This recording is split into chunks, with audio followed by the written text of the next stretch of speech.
4절에서 9절 말씀.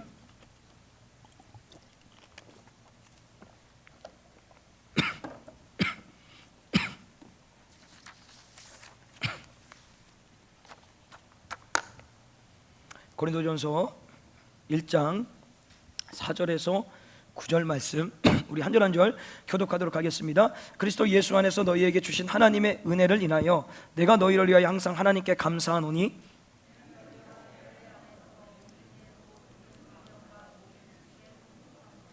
그리스도의 증거가 너희 중에 견고케 되어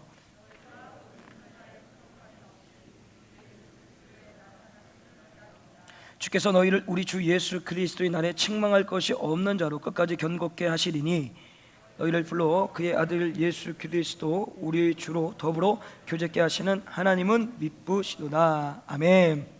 우리가 지난주에 고린도전서 말씀을 이제 시작하면서 사도 바울이 고린도 교회의 어떤 소식을 듣는데 좋은 소식이 아니라 교회가 분열되고 분쟁되고 끊임없는 내적인 외적인 문제가 발생된다라는 것을 에베소 교회에 있는 가운데 그 소식을 듣게 됩니다. 그래서 급하게 편지를 써서 보낸 것이 이 고린도전서의 말씀인데요. 지난주 우리의 말씀을 통하여서 편지의 형식을 갖추면서 사도 바울이 고린도 교회 성도들에게 편지를 보내서 첫 번째로 그가 강조했던 게 뭐냐, 사도권입니다. 끊임없이 사도권에 대하여서 불신을 가질 때 사도권의 방어를 위해서 그가 사도된 자, 예수 그리스도 안에서 사도된 자라고 밝혔고요. 더 나아가서는 두 번째로 그 교회는 너희 어떤 개인적인 사람의 교회가 아니라 하나님의 교회라는 것을 밝혀줬습니다. 더 나아가서는 그 모든 것들이 내가 지금 존재하는 것도 너희가 존재하는 것도 고린도 교회가 존재하는 것도 하나님의 은혜로서 그곳이 임한 것이기 때문에 끊임없이 우리는 하나님의 은혜를 얘기하면서 살아가야 된다라고 지난주에 말씀을 통해서 함께 나눴습니다. 이어서 계속 오늘 말씀을 보게 되면요, 4절 말씀에 우리 4절 말씀 같이 한번 읽어볼까요? 시작.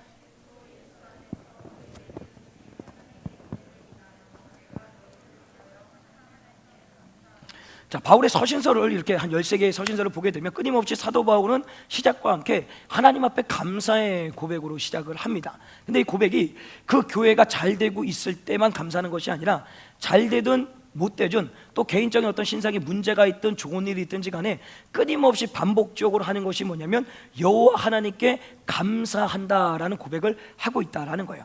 사실 이 부분에 있어서 우리 그리스도인들의 모습이 이런 모습이 돼야 됩니다. 매일매일 삶 가운데 내 삶이 좋냐 안 좋냐, 이 일이 잘 됐느냐 못 됐느냐, 내가 피곤하냐 피곤하지 않느냐, 이런 걸 따지는 것이 아니라 오늘도 끊임없이 여호와 하나님 앞에 감사할 수 있는 인생이 돼야 된다라는 거예요. 그 감사는 사실 우리가 오늘 일어나서 눈 뜰 수 있는 것 자체도 감사한 거 아니겠습니까?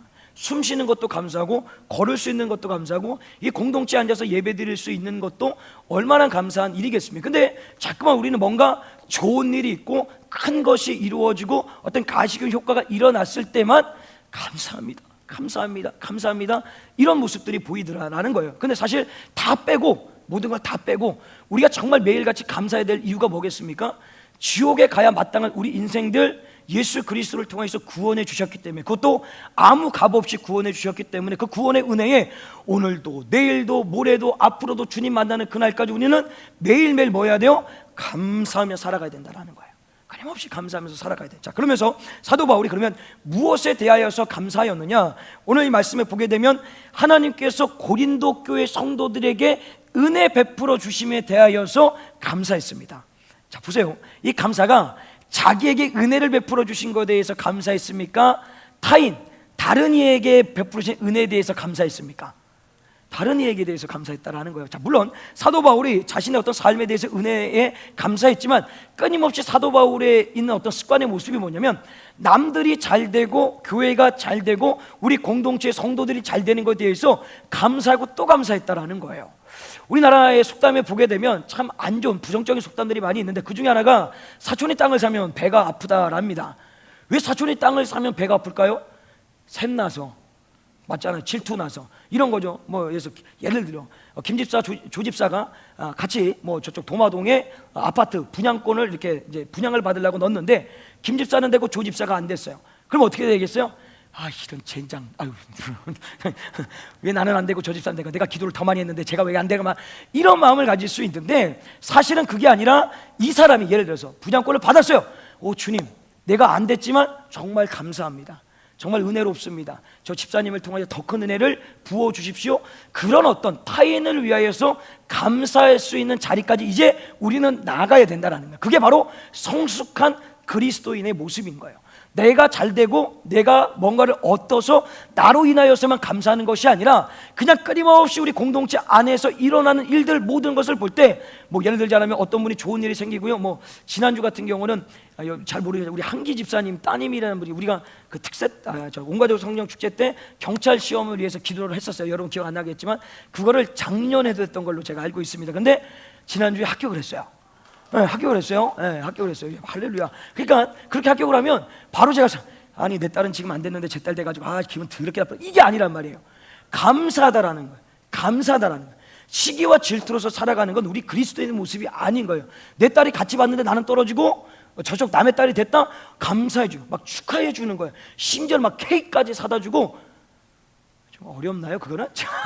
좀 어렵나요? 네, 좀 어렵나요? 자, 어쨌든 이제는 그런 자리까지 나가는 성숙한 그리스도인 다니려고 하면 우리 공동체가 그 자리까지 나아가야 된다라는 겁니다. 어쨌든 그런 가운데서 하나님께서 이 고린도 교회 성도들에게 은혜를 베풀어 주시는데 그러면 어떤 은혜를 부어 주셨느냐? 가장 큰 게 은사입니다. 하나님의 은혜 속에서 그 고린도 교회에 끊임없이 하나님께서 다른 초대교회보다 더 많은 은사를 그 공동체에 부어 주셨어요. 뭐 방언의 은사, 통변의 은사, 신유, 뭐 지혜, 믿음, 막 할 거 없이 막 심지어는 말 잘하는 사람까지 다 집어넣어가지고 5절 말씀에도 보게 되면 이는 너희가 그 안에서 모든 일 곧 모든 구경과 모든 지식에 풍족함으로. 그러니까 언변이 뛰어난 사람들도 너무 많이 그 교회 공동체에 있었다면 특별히 대표적으로 누굽니까? 지난주에 얘기했던 아볼로. 이 사람은 자다가 일어나도 말을 하면 사람한테 감동을 줄 정도로 너무 말을 잘하는 거예요. 설교도 아주 그냥 엄청 잘하는 거죠. 그러니 사도 바울과 끊임없이 비교되지 않았겠습니까? 그런 가운데서 하나님은 이 공동체에 수많은 은사를 갖다가 정말 표현이 그렇지만 쏟아 부어 주셨어요. 어떤 누구 한 사람도 은사를 안 받을 사람이 없듯이 모든 사람들에게 막 두세 네 가지씩 막 은사를 갖다가 부어 주셨다라는 거죠. 그러면 왜 이토록 하나님께서는 이 이스라엘 공동체가 아니라 고린도 교회 성도들에게 그런 많은 은사를 부어 주셨을까? 우리 6절 말씀을 같이 한번 읽어볼까요? 6절 말씀 시작. 자, 여기 보면 그리스도 증거라고 얘기했는데 그리스도 증거의 의미가 무슨 말이냐면 예수 그리스도께서 우리 죄를 위하여 십자가에 못 박혀 죽으시고 장사 지낸 바 3일 만에 살아나셨습니다. 그 주님을 구주로 영접하고 믿으면 구원의 은혜가 임하는 거예요. 그게 그리스도 증거라는 거예요. 그리스도가 뭐예요? 구원자지 않습니까? 그 구원자의 증거가 그를 믿으면 구원을 받는다라는 거예요. 그래서 고린도 교회 성도들이 구원을 받았어요. 예수 그리스도를 구주로 영접했는데 근데 문제가 뭐냐면 이 교회가 생겨난 지 얼마 안 되다 보니까 교회도 미성숙하고 성도도 미성숙하다 보니까 자꾸만 신앙과 믿음이 흔들리기 시작하는 거예요. 그때 가장 좋은 게 뭐냐면 가시적으로 보여지는 겁니다. 이해되십니까? 우리의 신앙과 믿음이 흔들려질 때 우리는 지금은 사실 한국교회 그런 일들이 많이 일어나지는 않지만 예전에 70년, 80년, 90년대를 보면 정말 교회 안에 다 병자들밖에 없었습니다. 저희 아버님 뭐 목회하던 그때도 다 병자밖에 없었어요. 끊임없이 병자들만 있어. 모르겠는데 그때 강남은 모르겠는데 아무튼 제가 있던 지역은 뭐 서울 청담동에 있을 때도 환자들밖에 없었어요. 뭐 휠체어 타고 기머거리 눈먼 사람, 막 간질하는 사람. 그때는 뭐 흔했어요. 간질하는 게 막 별의별 사람들이 다 있었단 말이죠. 거기 와서 뭐 했어요? 다 고침받고 나가는 거예요. 고침받고. 왜? 가시적인 효과를 통해서 그때 한국교회가 미약했기 때문에 부족했기 때문에 그 가시적인 효과를 통해서 뭘 보여주셔? 폭발적인 부흥의 은혜를 주시기 위해. 다시 말하면 성도들의 신앙과 믿음을 견고케 하기 위하여서 그 은사라는 것을 도구로서 믿음과 신앙을 견고하게 지키기 위하여서 고린도 교회 성도들에게 부어 주셨다라는 거예요. 그래서 7절 말씀도 같이 한번 볼까요? 7절 시작.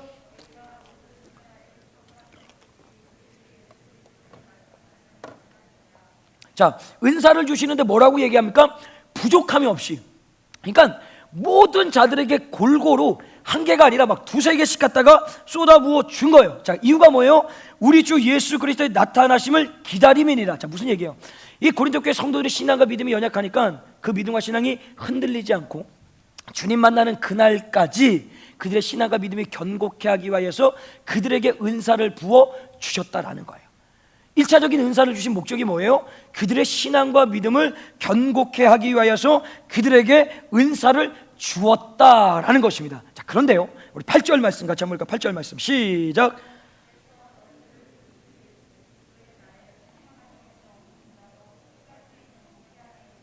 자, 이 말씀을 쭉 읽고 마지막에 보면 책망할 것이 없는 자로 끝까지 견고케 하시리라. 자, 그러면 이 고린도 교회 성도들이 지금 견고하다라는 겁니까? 견고하지 않다라는 겁니까? 연불을 잘 해오실 것 같아요. 우리가 다 가면 우리 절에 한번 탐방을 가서 중들이 연불 해오는 거 잘 해오시더라고요. 저도 예전에 통도사 갖고 오는데 아주 은혜롭게 잘 하시더라고요. 자, 어쨌든 그런 가운데서 견고케 되어 있지 않다라는 얘기예요. 지금 이 말은 무슨 얘기냐면 고린도 교회 성도들에게 부족함이 없이 은사를 부어줬는데도 불구하고 아직 견고하지 못해서 주 예수 그리스도를 통하여서 마지막 만나는 그때까지 견고해질 수 있도록 주 예수 그리스도의 은혜가 그들에게 필요하다라는 것을 이 말씀 속에서 밝히고 있다라는 겁니다. 그렇다면 왜 그 수많은 은사를 갖다가 부어주셨는데도 불구하고 아직도 이들이 미성숙하며 견고하지 못한 상태에 놓여 있었을까요? 이유는 이겁니다. 이들에게 은사를 많이 주었는데 은사를 받은 은사에 대해서 잘못 이해하니까 잘못 사용했기 때문인 거예요. 분명히 그 은사를 통해서 신앙과 믿음을 견고하게 위해서 그들에게 주셨는데 이들이 하나님이 주신 1차적인 목적을 온전하게 깨닫지 못하고 사실 말하면 그 은사에 대해서 잘못 이해를 한 거예요. 잘못 이해를 하니까 가지고 있는 은사를 잘못 어떻게 해요? 사용할 수밖에 없었다라는 겁니다. 어쨌든 고린도 교회에게는 은사를 정말 많이 주셨어요. 방언도 하고 통변도 하고 또 이렇게 기도가 부족하면 기도의 용사를 붙여주시고 신유의 능력이 없어 신유의 사람도 붙여주시고 귀신이 들린 자가 많이 있어 귀신 쫓는 자도 붙여주시고 하여튼 막 갖다 붙여주셨단 말이에요. 자, 그러면 자 보세요. 우리 공동체 예를 들자면 기도가 부족해요. 기도가 부족하면 이 기도를 살리기 위하여서 기도의 용사를 보내주시든지 아니면 우리 공동체에 기도의 영을 부으셔서 어떤 누군가에게 기도를 열심히 할 수 있는 자를 만들어주는 기도의 은사를 부어주십니다. 예를 들자면 자, 그러면 그에게 기도의 은사를 주시는 이유가 뭐겠습니까? 교회가 약한 기도를 더 힘있게 만들어내라라고 기도의 은사를 부어주셨다라는 거예요. 맞습니까? 우리 교회가 만약에 섬김이 약해요. 그랬더니 어떤 누군가가 와갖고 막 섬기기 시작을 하는데 그 섬김의 은사를 가지고 막 섬겨요. 그러면 그 섬김의 은사를 가지고 섬기는 자들 왜 보내주신 거예요? 이 공동체의 섬김이 약하니까 섬기는 자를 보내셔서 교회를 세워나가게 해야 된다라는 거예요. 자, 그러니까 2차적인 은사를 주는 2차적인 목적이 뭐냐면 하나님은 은사를 통하여서 교회 공동체의 부족한 부분을 채워가고 더 나아가서는 성도의 연약함 또 성도의 아픔 고통이 있다라면 그 은사를 통해서 채워주기 위하여서 그 은사를 그들에게 부어 주셨다라는 거예요. 근데요 문제가 뭐냐면 이들이 은사를 받고 나가지고 이 은사를 받은 인생들이 어떻게 하냐면 예를 들어서 기도의 은사를 받았어요. 그래서 막 기도를 열심히 해요. 하루에 막 3시간 4시간 10시간씩 막 기도를 하는 거예요. 기도를 하다 보니까 어떤 생각이 딱 들어왔냐면 나 우리 교회 왜 이렇게 기도를 안 하지? 이거 교회가 잘못된 거 아니야? 우리 목사님도 잘못된 거 아니야? 아니 저 되게 권사주인데 장로인데 기도를 안 해? 이거 뭐야? 저 옆에 하문교회 기도하는 저 교회도 아니야? 끊임없이 판단하고 정죄하고 비판의 도구를 쓰는 거예요. 한참 우리 방언 막 한국교회가 막 열풍이 일 때가 있지 않았습니까? 저는 방언은 꼭 받아야 된다라고 생각합니다. 왜냐하면 기도를 오래 하기 위해서는 방언이 꼭 필요합니다. 왜? 영의 기도니까 하나님과 오래 기도하고 교제할 수 있는 방언이 필요해요. 자, 그런데 문제가 뭐냐면 이 방언이라는 것을 가장 어떤 기초적인 은사로 생각을 하는 거예요. 아니에요. 이 방언도 하나님의 은사이면서 하나님이 주셔야 되는 선물이에요. 하나님이 주셔야지만 받을 수 있는 것인데 이것을 강제성을 갖고 얘기를 하는 거예요. 그래서 아시죠? 어떤 기도는 우리 기도에서는 개도 방언한다. 그게 무슨 얘기냐면 방언 못하면 개만도 못하다라는 얘기예요. 그러니 방언 못 받은 사람은 그 안에서 어떻게 돼요? 위축되는 거예요. 내가 예수를 잘못 믿고 있는가라는 좌절, 절망, 실망, 열등감, 또 은사를 가지고 있는 사람은 우월감 가지고 끊임없이 그 은사를 뭘로 하는 거예요? 교회를 돕고 성도를 섬기는 데 쓰는 것이 아니라 교회를 판단하고 비판하고 기준하고 또 성도에 대해서 비난하고 정죄하고 책망하고 핥히고 아주 그냥 분해를 시켜버리는 거예요. 그러니 이 은사를 주신 주님의 목적이 뭐라 그랬습니까? 2차적으로 교회를 세우고 부족한 부분을 채우고 성도를 섬기기 위해서 은사를 줬는데 오히려 이 은사를 통하여서 교회를 분열시키고 교회를 깨버리고 더 나아가서 성도들의 마음을 괴롭게 하고 힘들게 하고 아프게 하는 도구로 사용되었다라는 거예요. 더 나아가서는 아까 5절 말씀에 보지만 언변이 뛰어난 사람들도 이 고린도 교회에 너무 많았던 거예요. 그러니까 이 뛰어나다 보니까 이 언변을 뛰어난 것을 주를 위해서 사용하는 것이 아니라 자신의 의를 드러내기 위해서 사용하는 거예요. 제가 지금 막 앞에서 설교를 하고 있어요. 설교를 하고 있는데 도저히 못 알아듣겠는 거예요. 막 말도 이상하고 목소리도 걸걸해가지고 속도만 빠르고 뭐 내용도 없고 핵심도 없어요. 그랬더니 갑자기 저기 앉아있는 우리 박 집사님 벌떡 일어나더니 내려와 내가 할게. 아, 나 진짜 못 들어주긴 해서 진짜 끌어내려서 자기가 올라와서 설교를 해버리는 거야. 대표기도를 오늘 손창호 선생님 대표기도 하셨죠. 저 양반 지금 병원에 계시거든요. 지난주 화요일날 교통사고 났는데 병원에 입원했는데 기도하러 오신 거예요. 참 대단하지. 하여튼 저 배워야 돼. 역시 해병대가 달라요. 자, 해병대가. 자, 어쨌든 간에 중고등부 해두고 하고 지금 시간이 돼서 중간에 나가셨어요. 왜냐면 빨리 병원에 4시간밖에 외출이 안 돼가지고 어쨌든 그래가지고 가셨는데 막 손정호 선생님 막 기도하는 거예요. 기도했더니 막 듣고 있다가 저쪽에서는 장준혁 집사님 벌떡 일어나더니 저걸 기도라고 해. 아, 나 진짜 나와! 하고 자기 가서 마이크 잡고 기도를 하는 거예요. 그러니 교회에 무슨 질서가 있으며 이게 어떻게 교회 공동체로 보일 수가 있느냐라는 거예요. 하나님은 그 은사라는 것을 부어주시면서 고린도 교회의 미약하고 부족한 부분을 채우고 성도들을 섬기고 보살펴 주라고 줬는데 오히려 그 은사를 가지고 교회를 분열시키고 성도의 마음을 휘집어놓고 아프게 만들고 괴롭게 만들어서 아예 신앙생활조차 못하게 만드는 일들을 이들이 벌리고 있었다라는 것입니다. 제가 우리 이제 중문교회 처음 와가지고요, 저 본당에 있을 때 이제 열매 딱 평강야를 맡고 하면서 이제 지역이 되게 컸어요. 하여튼 이 태평동부터 저기 계룡시까지가 제 섹터였어요. 엄청 컸죠. 엄청 컸는데 그 중에 이제 그 과수원, 도마동, 과수원, 관조동 지역을 이렇게 신방 다닐 때는 그 지역에 권사님 3분이 계세요. 이 권사님들의 특징이 뭐냐면 비가 오나 눈이 오나 바람이 부나 목사님이 코라면 무조건 옵니다. 교회에서 코라도 무조건 와요. 교회에서 무슨 일이 있으면 차량 운행이 되면 그냥 오는데 차량 운행이 없으면 버스를 2번 갈아타가지고 정확하게 1시간 반에서 거의 2시간 정도 시간을 소요해서 교회를 오세요. 그리고 그 출발하기 위해서 몇 시간 전부터 준비하는 거예요?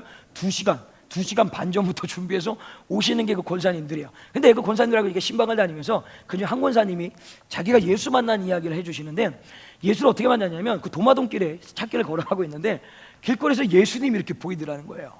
그래서 그 예수님이 예수 믿으라고 하셨대요. 그리고 교회 가라고. 그래서 교회를 가라는데 어디가 중문교회를 가라 그랬대요. 그래서 중문교회를 온 거예요. 왔는데 이분이 오자마자 어떤 일이 있었냐면 이제 거기 목사님하고 신방을 다니다가 기도를 이제 가는데 이제 막 기도해 주다가 갑작스럽게 자기 마음 가운데 이제 다리가 좀 아프다고 이 성도님이 그랬나 봐요. 그래서 다리가 아프다 그래서 자기도 모르게 이제 거기다 손을 이렇게 얹게 됐대요. 근데 나아버린 거예요. 그럼 뭐예요? 하나님께서 치료의 능력을 그에게 주신 거예요. 은사를 부어 주신 거예요. 그런데 이 권사님이 당시에는 성경적인 어떤 지식이나 신앙생활을 오래 하지 않다 보니까 이게 뭔지를 몰랐던 거예요. 그러니까 전혀 몰랐던 거예요. 근데 더 문제가 뭐였냐면 그런 은사가 나타나는 그 결과론적으로 함께 그 당시에 담당했던 목사님이 이제 얼마 지나고 나서 또 다른 일이 있어가지고 그 일을 가지고 이제 얘기를 하시는데 어떻게 얘기하냐면 권사님 정말 주님 앞에 감사합니다. 저의 부족함을 알고 내가 가는 곳곳마다 환우들 치료하다고 권사님께 은사를 주셨군요.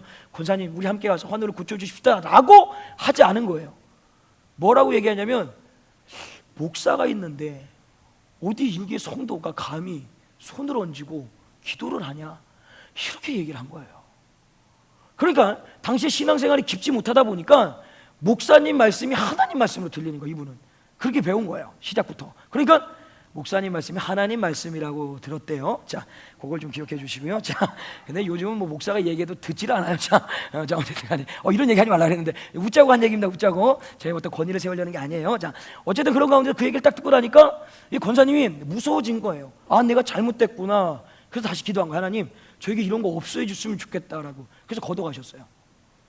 아, 내가 그 얘기를 듣는데 얼마나 제가 막 권사님 혹시 그거 남아있지 않냐고 내가 남아있지 않냐고 남아있으면 나하고 같이 그 사역 좀 하자고 내가 없어요. 만약에 그때 그 은사에 대해서 바르게 알고 있었다면 그 은사는요 목사에게만 주는 것도 아니고 장로에게만 주는 것도 아니고 집사에게도 주는 것도 아니고 모든 성도들에게 하나님께서 필요하시면 그에게 주는 거예요. 근데 주는데 그 주는 이유가 뭐예요? 교회의 부족한 점을 채우고 성도의 연약함을 섬기기 위해서 준다라는 거예요. 그걸 만약에 제대로 이해했다면 그 좋은 은사를 진짜 지금도 제가 생각하면 그게 너무 아까워요. 너무 아까운 거예요. 너무 아까워. 이해되시겠습니까? 하나님은 분명히 권사님에게 그 은사를 주신 이유가 뭐예요? 그 목사님이랑 다닐 때 부족한 게 있었던 거예요. 그래서 그것을 통하여서, 그 권사님을 통해서 일하려고 주셨는데 그거를 그냥 목사라는 권위로서 그냥 딱 깎아버린 거예요. 없애버린 거예요. 얼마나 그게 아쉬운지요. 근데 이런 일들이 비일비재하게 일어납니다, 교회 안에서. 물론 그 은사를 받아서 무질서하게 사용하시는 분들도 분명히 있습니다. 목사님 뭐 무시하고, 장로님 무시하고, 교회 질서 무시하고 막 자기들 내 멋대로 하는 경우도 있는데, 그것 빼놓고는 교회 질서 안에서 내가 받은 은사가 있다면 과감하게 목사님과 상의해서 그 은사를 펼쳐 나가야 되는 거예요. 무엇을 위하여서요? 교회의 부족함을 채우고 성도를 섬기기 위해서 그 일을 감당해 나가야 된다라는 겁니다. 어쨌든 하나님께서는 이 고린도 교회에, 다시 말하면 이제 시작한 지 불과 얼마 안 되는 교회와 아직도 미성숙한 이 성도들에게 교회가 완전해지고 성도들이 온전해지기 위해서 많은 은사들을 갖다가 부어 주셨다라는 거예요. 그러나 문제는 그 은사에 대해서 잘못된 이해를 가지고 사용함으로 인하여서 오히려 교회를 병들게 만들고 교회를 분열시키고 성도에게 상처를 주고 아픔을 주는 그런 일들이 되어 버렸다라는 것입니다. 그래서 마지막에 사도 바울이 오늘 9절 말씀의 마지막입니다. 지난주에 50분 설교해가지고 빨리 줄이라고 마지막, 오늘 막 빨리 넘어가죠. 자, 9절 말씀에 보게 되면 같이 한번 읽어볼까요? 9절 말씀 시작.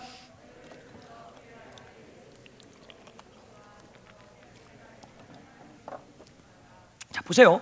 이제 사도 바울이 그들이 잘못 사용하는 그 은사로 인하여서 가장 근본적으로 돌아갑니다. 어디로 돌아가냐면 너희들이 이곳에 부름받은 이유가 무엇인지를 그들에게 가르쳐줍니다. 그래서 9절의 시작을 보게 되면 너희를 불러라고 얘기를 합니다. 그러니까 하나님께서 고린도 교회 성도들을 불러주셨습니다. 고린도 교회 성도들을 불러주신 것처럼 우리 전민공동체에 속해 있는 여러분, 저뿐만 아니라 우리 모두를 하나님께서 불러주셨다라는 거죠. 그러면 하나님께서 왜 우리를 불러주셨느냐라는 거예요. 고린도 교회 성도들을 왜 불러주셨고 우리 전민공동체에 속해 있는 우리들을 왜 하나님께서 불러주셨느냐라는 거예요. 그 1차적인 목적이 이겁니다. 보세요. 하나님은 우리 인간들을 사랑하셔서 이 땅에 독생자 예수 그리스도를 보내주셔서, 그분 왜 보내주셨습니까? 우리가 지옥 가야 될 마땅한 인생들을 구원하기 위하여서 예수를 저 십자가에 내어줌으로 인하여서 그 예수 그리스도 십자가의 능력으로, 다시 말하면 그 예수께서 우리 죄를 위하여 십자가에 못 박혀 죽으시고 장사 지낸 바 3일 만에 살아나시길 내가 믿습니다 라면 뭐가 임합니까? 구원이 임하는 거예요. 그러니까 하나님이 우리를 1차적으로 부르신 목적이 뭐냐면 구원을 주기 위해서 우리를 부르셨다라는 거예요. 여러분 한 사람 한 사람 부름받은 이유가 뭐냐면 가장 큰 이유, 구원을 위해서 불러주셨다라는 거예요. 이해되십니까? 그러니 그 구원이라는 말 앞에 우리의 어떤 의도, 일이 들어갈 수 있는 게 아무것도 없어요. 우리가 잘나고 우리가 뭐가 의로워서 구원받은 게 아니라 일방적인 하나님의 은혜예요. 하나님의 섭리고 우리는 알 수 없어요. 이미 창세전부터, 우리가 태어나기 전부터 우리가 죄를 알고 선한 일을 하는 그거 다 떠나서 이미 창세전부터 하나님이 이 땅을 창조하기 전에 우리를 택하셔서 불러놓으신 거예요. 뭘로요? 은혜라는 거예요. 그러니 어디 구원이라는 것 말 앞에서 어떻게 나의 의를 드러낼 수 있으며 내가 뭔가 잘났다라는 것을 얘기할 수 있냐라는 거예요. 없다라는 거예요. 오늘도 왜 의가 1도 없는 우리들을 고와 같이 버려두지 않으시고 지옥으로 보내지 않으시고 우리 한 사람 한 사람 지명하여 부르셔서 일방적으로, 우리가 오고 싶어서 온 게 아니라 하나님이 불러주신 거예요. 저는 어머니 뱃속부터 신앙생활을 했어요. 그러면 내가 그 말이 안 되는 얘기인데 하여튼 어머니 뱃속부터 새벽 예배를 다니고 했어요. 그러면 내가 어머니 때문에 구원을 받은 겁니까? 아니에요. 오해하지 마세요. 그거조차도 하나님이 이미 택정해 놓으신 거예요. 예정해 놓으신 거예요. 그래서 그 뱃속부터 신앙생활 하는데 하다 보니까 이게 뭐 온전히 되지 못하니까 이리 갔다 저리 갔다가 결국에는 나중에 좀 한참 돌았다가 이렇게 정말 구원이 뭔지를 깨닫게 될 때 하나님이 불러주셨던 거죠. 무슨 얘기 이해되십니까? 가장 1차적인 목적이 우리에게 구원이라는 은혜를 주기 위하여서 우리를 불러주셨다라는 거예요. 자, 그런데 그 불러주셨는데 우리를 어디로 불러주셨느냐? 자, 고린도 교회 성도들은 고린도 교회를 불러주셨고 새로남 교회 성도들은 새로남으로 불러주셨고 여기 뭐 문직교회, 새생명교회, 이삭교회 성도들은 그 교회로 불러주셨어요. 자, 그러면 우리는 어디로 불러주셨습니까? 전민공동체, 우리 전민중문교회로 주님께서 불러주셨다라는 거예요. 자, 그러면 구원을 받고 왜 교회로 부르셔서 이 교회에서 신앙생활을 하게 만드시느냐? 두 번째 목적입니다. 부르신 목적. 그게 뭐냐면 이곳에서 예수 그리스도를 닮아가라는 거예요. 정확히 말하면 예수님의 성품을 닮아가라는 거예요. 자, 그게 무슨 얘기냐? 그럼 예수님의 성품을 닮는 게 뭐고 예수님이 닮아가는 게 뭐냐라고 물어보신다면 이겁니다. 자, 보세요. 교회의 머리는 누구십니까? 예수 그리스도. 그 머리 대신 예수 그리스도를 통하여서 우리 모두는 다 누구예요? 예수 그리스도의 몸, 지체라는 거예요. 따로 노는 게 아니라 다 한 지체. 그래서 우리를 한 지체, 한 형제, 한 자매, 한 가족이라고 명칭을 하는 거예요. 맞습니까? 자, 전민 공동체의 머리가 누구십니까? 예수 그리스도. 그리고 몸은 누구예요? 우리 모두예요. 각자의 모습은 다르고 성격도 다르고 살아온 환경도 다르지만 우리는 예수 그리스도 안에서 모두 다 한 형제, 한 자매, 한 가족. 그래서 교회를 때로는 가족이라고 얘기한단 말이에요. 그러면 이 안에서 뭘 배우는 겁니까? 자, 보세요. 가족이라는 것이 어떻습니까? 남녀가 사랑을 해서 결혼을 해서 아이도 낳고, 그래서 아버지는, 남편은 그 역할을 하고, 어머니는, 아내는 그 역할을 하고, 자녀는 그 역할을 하면서 평생을 그 가정이 희노애락을 같이 하면서 함께 지지고 볶고, 때로는 뭐 즐겁고, 또 때로는 말도 안 되는 일이지만 이해하고 용서하고 받아들이고 허용하고 수용하고 안아주고 함께 울고 웃으면서 가는 것이 가정 아니겠습니까? 가족 아니겠습니까? 맞습니까? 만약에 내가 맞지 않다라고, 내 성격에 맞지 않고 너 잘못됐다라고 해서 그것을 깨어버리면 그게 가정이 되겠습니까? 아니죠. 동일하게 교회 공동체가 가족이라는 것이 그런 거예요. 이 안에서 주님이 그리스도의 성품을, 다시 말하면 그리스도를 닮아가게 이곳을 부르셨다는 것은 뭐냐면, 우리를 이곳에 부르셔가지고 때로는 마음에 안 드는 일도 있고 답답한 일도 있고요. 자, 예를 들면 이겁니다. 신앙생활 하다 보면 이런 경우가 있어요. 아, 저 성도 없으면 참 좋겠는데 내가 저 사람만 보면 참 불편하네, 힘드네, 왜 저렇게까지밖에 못하지? 차라리 내가 교회를 옮겨야 되나? 이런 생각이 들 때가 있다라는 거예요. 자, 그런데 놀라운 것은 그분조차도 지금 여기 전민 공동체에서 생활하고 계세요. 아니, 우리 공동체가 그렇다는 게 아니에요. 또 심각하게, 그게 누구지? 누가 목사님? 그냥 교회로를 얘기를 하니까 얘기를 하는 겁니다. 지금 우리 교회가 그렇다라는 게 아니에요. 자, 오해하지 마세요. 자, 이래서 공동체 있어요. 그러면 잘난 사람도 여기 공동체에 있어요. 근데 공동체가 뭐라고요? 가족이래요. 가정이래요. 그러면 그 사람조차도 하나님이 뭘로 만나게 하셨냐면 가족으로 만나게 하신 거예요. 그러면 내가 마음에 안 든다고, 나한테 부족하다고, 내가 싫다고 해서 그 사람 내어버리고 내가 튕겨져 나가면 됩니까? 안 됩니까? 안 되는 거예요. 그럼 왜 거길 만나게 하셨습니까? 정확하게 감당하라고 만나게 하신 거예요. 그래서 은사라는 것을 왜 주냐면, 그렇게 부족하고 연약한 자들에게 내가 그 받은 은사로서 섬기고 채워주라고 그 은사를 주었다라는 거예요. 여러분 보세요. 하나님 왜 이런 남편 내게 주셔갖고, 왜 이런 남편 내게 주셔서 이러잖아 때로는. 그런데 하나님이 그렇게 해서, 야, 내가 좋냐? 네가 만났지?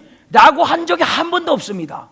그거조차도 그 남편 감당하라고, 그 아내 왜 만나게 했어요? 감당하라고.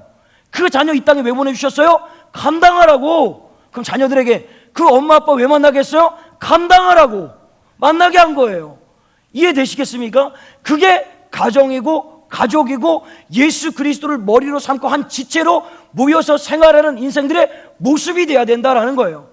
제가 예전에 처음에 한참 목회 할 때, 예전에 성격이 진짜 지금도 뭐 그렇지만 아주 그냥 고약했어요. 왜냐하면 어느 정도 고약했냐면, 찬양단이 있으면 찬양단을 연습을 할 때 시간에 늦게 오면 삼진아웃제가 있어요. 삼진아웃 딱 되면 나가라 그럽니다. 그리고 만약에 늦게 오면 그냥 하지 마, 빠져 있어.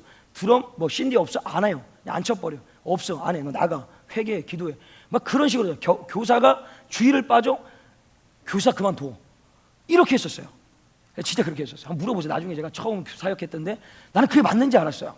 그리고 막 새벽 예배 안 되면 가고 두드리고 가지고 새벽 예배 나오라고, 막 교사가 어떻게 새벽 예배를 안 날 수가 있냐고 막 그렇게 막 하고, 막 교사에만 있으면 전부 다 막 다 이러고 있는 거예요.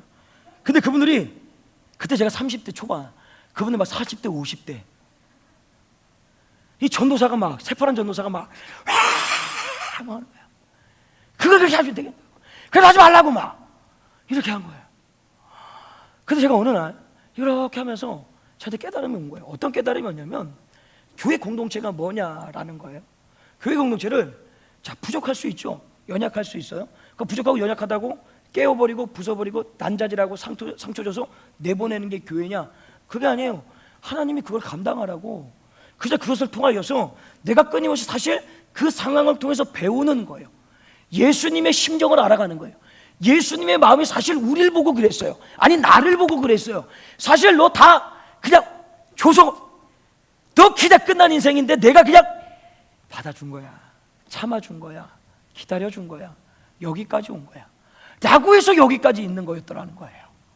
그 상황을 통해서 결국 교회 공동체에 왜 모여야 되냐?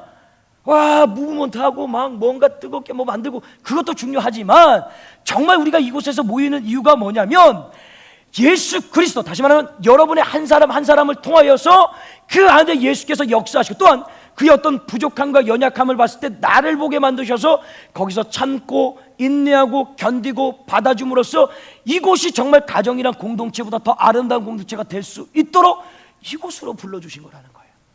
그게 교회라는 거예요. 근데 하나님은 우리를 그렇게 불러놓으시고 그러죠. 때로는 힘들어요 주님, 이게 감당하기 힘든 사람 붙여줘가지고 왜 이렇게 나를 힘들게 하십니까? 라고 얘기할 때가 있어요. 그래서 오늘 9절 말씀 마지막에 뭐라고 얘기를 하시냐면 하나님께서 이런 말씀을 우리에게 남기셨어요. 9절에 보게 되면 더불어 교제케 하시는 하나님은 미쁘시도다 라고 얘기를 합니다. 이게 무슨 얘기예요? 신실하다라는 말씀입니다. 이게 쉽게 무슨 얘기를 하시는 거냐면, 보세요, 저도 마찬가지지만 저도 막 신앙이 막 열정적이고 뜨겁다 하더라도 어느 순간 갑자기 이렇게 막 떨어질 때가 있어요. 바다로 쭉 떨어질 때가 있어요. 막 힘들고 주저앉고 싶고 진짜 그만하고 싶고 여기서 진짜 멈추고 싶을 때가 있어요. 그러면 그때마다 이 신실하신 주님께서 신방하시는 거예요. 아니죠. 그분은 항상 우리와 함께 계세요. 그래서 우리를 두드려 주세요. 지쳐있는 저를, 힘들어하고 있는 저를, 괴로워하고 있는 저를, 뭔가를 다 포기하고 싶어하고 있는 자를 미쁘시고 신실하신 하나님이 힘드니? 어렵니? 괴롭니? 내가 있잖아 라고 끊임없이 그 말씀을 우리에게 주시는 거예요.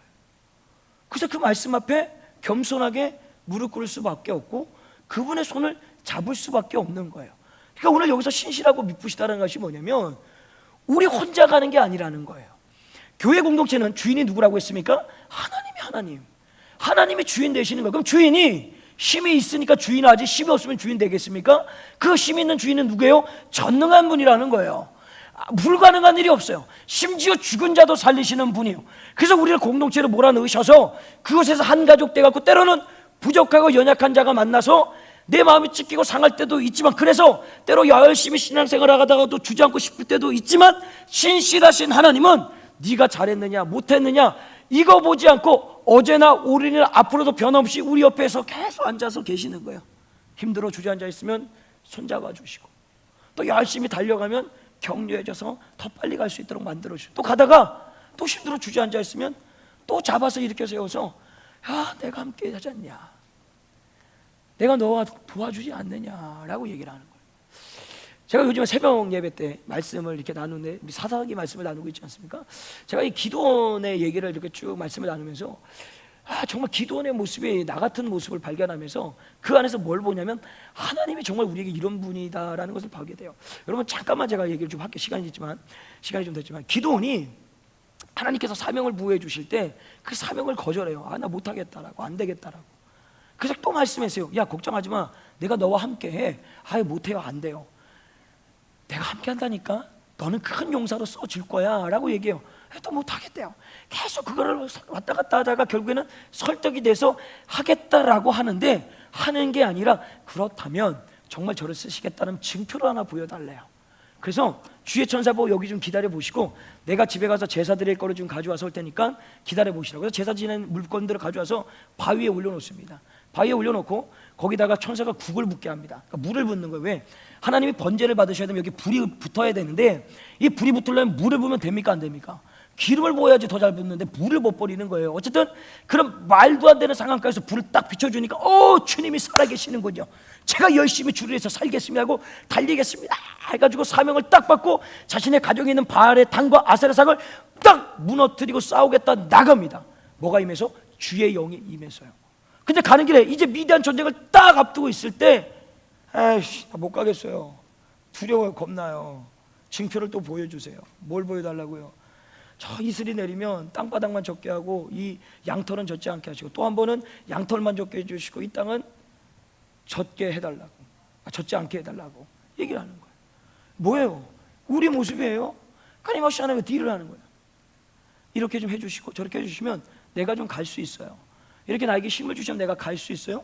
근데 놀라운 게 뭐냐면 하나님은 그 모든 상황, 거기 6장, 7장, 8장에 이르면서 한 번도 기도를 꾸짖은 적이 없습니다. 야! 너 믿음이 없는 게, 너 뭐 하는 거야 지금? 내가 표징을 보여준 게 몇 번인데, 내가 너하고 함께 한다고 했잖아. 너 보고 큰 용사라고 했잖아. 너 뭐 하는 거야 지금? 저처럼 그러지 않더라고요. 저처럼 그냥 기다려주세요. 참아주세요. 포기하지 않으세요. 그가 일어나서 가면 같이 밀어주시고, 또 주저앉아 있으면 또 손잡아 주셔서 일어날 때까지 기다려주시고, 그게 거기 안에 보이는 주님의 모습이라는 거예요. 저를 통해서 나가서 여러분들에게 그 하나님은 동일하게 역사하십니다. 오늘 하나님이 미쁘시다라는 그 말이 뭐냐면, 근사를 주어줬다, 너가 잘했냐 못했냐, 때로는 부대끼면서 힘들고 어렵습니다, 내가 어떻게 저 사람 감당할 수 있겠습니까? 라고 하는데도 주님은 어제나 오늘이나 변함없이 우리의 곁에 계시면서 우리가 잘 나갈 때도 밀어주시고, 힘들어 지쳐있으면 손잡아 주셔서 우리가 그 모든 사명을 감당할 수 있도록 이끌어 가시는 분이 여호와 하나님이라는 거예요. 왜요? 하나님은 이 교회의 주인 되십니다. 그 주인 되신 하나님이 우리에게 함께 하시기 때문에 그 전능하신 능력으로 우리 보고 맡겨놓고 니들 알아서 해 라고 하지 않으세요. 그분이 여지없이 함께 우리와 동행해서 가시더라라는 것입니다. 오늘도 이 말씀을 기억하시고, 교회 주인은 하나님이십니다. 그 하나님이 우리 교회를 이끌어 가십니다. 그분이 주신 은혜와 능력으로 우리 전민 공동체 더 견고하게 세워져 나갈 겁니다.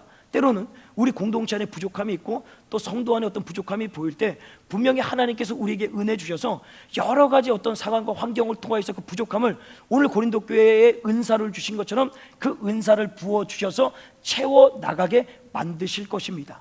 그럴 때마다 때로는 우리 앞에 놓여있는 어떤 장애물, 어떤 불편함, 또 어떤 신앙생활을 하는데 또 내가 좀 안 만나고 하는 그런 사람들 보인다 할지라도, 오늘 정확하게 다시 한번 이 교회를 불러주신 뭐예요? 이유가 뭐예요? 가족으로 우리를 불러주셨고 그거 감당하라라고 불러주셨다라는 거예요. 근데 오늘 주님이 그 감당 너 혼자라는 것이 아니라 오늘도 미쁘고 신실하신 그 주님께서 우리와 함께 하시면서 잘 나갈 때도 밀어주시고, 힘들어 주저앉아 있으면 기다렸다가 손잡아 주셔서 또 갈 수 있게 만들어 주시고, 그 하나님이 함께 하시기 때문에 우리 공동체는, 또한 여러분들은 결국에는 주님 만나는 그날에 책망 들을 것 없이 완전한 공동체, 완벽한 성도로서 주님을 만나게 된다라는 것입니다. 오늘도 이 말씀을 기억하시고 그렇게 이 한 주도 주님의 그 전능하심 앞에, 주님의 그 미쁘심 앞에, 그 주님과 동행 앞에 살아가는 복된 삶이 되시길 주님의 간절히 축원합니다. 우리 같이 한번 말씀을 생각하시면서 같이 한번 찬양하겠습니다.